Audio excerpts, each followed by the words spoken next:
Praise the lord. యేసుక్రీస్తు నామమున అందరికీ శుభోదయం. మే 21వ తేదీ 2026 గురువారం కొరకు ఏర్పాటు చేయబడిన ఈ రోజు దేవుని పరిశుద్ధాత్మ వాక్య వాగ్దానం. ఏవేల గ్రంథం 2వ అధ్యాయము 29వ వచనం. ఆ దినములలో నేను పనివారి మీదను పనికెత్తెల మీదను నా ఆత్మను కుమ్మరింతును. ఆమేన్. ప్రియమైన దేవుని జనాంగమా, పనివారు అనగా యేసు ప్రభువు సువార్తను ప్రకటించుచు వారే కాక సమాజంలో తక్కువ స్థాయిలో పనులు చేసేవారు అని కూడా మనం అనుకొనవచ్చు. కాయ కష్టం చేసే పనివారు, ఇళ్లల్లో పనివారు, అలాగే యజమాను కింద ఊడిగం చేస్తే పనిగెత్తులు, వీళ్ళందరూ కూడా పనివారి యొక్క జాబితాలోకి వస్తారు.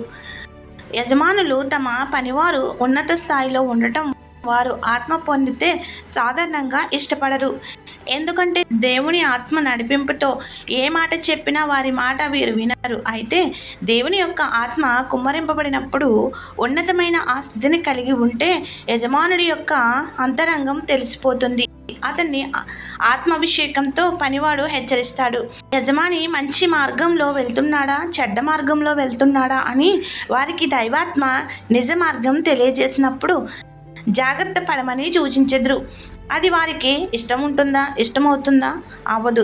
ఎందుచేతనగా ఆ ప్రవచించిన వారు తమ పనివారు కాబట్టి. అయితే దేవుడు వారిని ఎన్నుకున్నాడు. అంతకన్నా గొప్పతనం ఏముంటుంది, గొప్ప అంతస్తు ఏముంటుంది?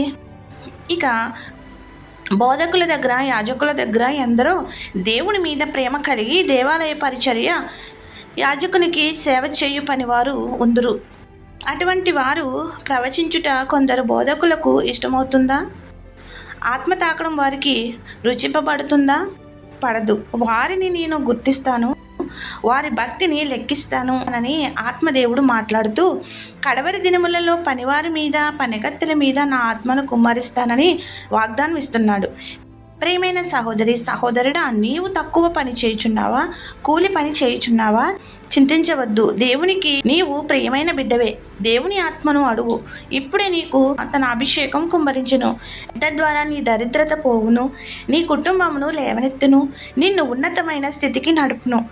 అట్టి స్థితిని విన్నవారెవరైనా దేవుని విశ్వాసులు అందరూ వాక్యమును గైకొని ఆయన ఆత్మను పొందడానికి సిద్ధపడాలని కోరుచున్నాము. ప్రార్థన. మమ్ములను ఉన్నతమైన స్థితిలో నిలపడానికి దీనుడుగా సిలువకు వేలాడి మృత్యుంజయం పొంది ఆరోహణమైన పరిశుద్ధాత్మను మా కొరకు ఆదరణకర్తగా పంపిన మా క్రీస్తు ప్రభువా, కృతజ్ఞతాస్తుతులు చెల్లించుచున్నాము. లోకంలో ఎంతోమంది యజమానులు ఉండవచ్చు. అయితే దీనులను కనికరించి నీవు పనివారి మీద పనిగెత్తుల మీద నీ ఆత్మను కుమ్మరిస్తానని ఇచ్చిన నీ వాక్కుకై వందనములు చెల్లిస్తున్నాం. ఈ పరిశుద్ధ కుమ్మరింపు దినములలో మేము మీ ఆత్మను పొందుటకు సిద్ధముగా ఉన్నాము. కావున నీ ఆత్మను మాపై కుమ్మరించి నిలువెల్లా నీ రక్తంతో కడిగివేయము. పాపస్థితిని కొట్టివేసి నీ దైవస్థితిని మాకు అనుగ్రహించుము. మేము దీనత్వం కలిగి పరిచర్య చేయవారుగా నీ ఎదుట తగ్గించుకునే స్థితిని మాకు దయచేయమని వేడుకుంటున్నాము. బలమైన పరిశుద్ధాత్మ అగ్నిశక్తితో మమ్మలను తాకి నీ ఆవిరిని మాకు ఊపిరిగా ఊదినందుకు వందనములు చెల్లిస్తూ మేము పొందిన ఆత్మను స్థిరపరుచుకుని బలపరుచుకుని మా జీవితం అంతా కాపాడుకునే అంతస్తులో నిలపమని వేడుకునిచున్నాము. ఈరోజు జన్మదినోత్సవములు, వివాహ దినోత్సవములు, శుభకార్యములు చేసుకుంటున్న నీ బిడ్డలకు నిండుగా మెండుగా దీవించి వర్ధిల్ల చేయము. నీ దూతలను తోడుగా ఉంచుము. ఎవరైతే సొంత వారిని, ఆత్మీయులను, మిత్రులను కోల్పోయి ఉన్నారో వారి కుటుంబాలకు ఆదరణకర్తగా స్వాంతన చేకూర్చుము. అందరి అంశములను సంపూర్ణంగా నెరవేర్చి సాక్షులుగా నిలుపుము.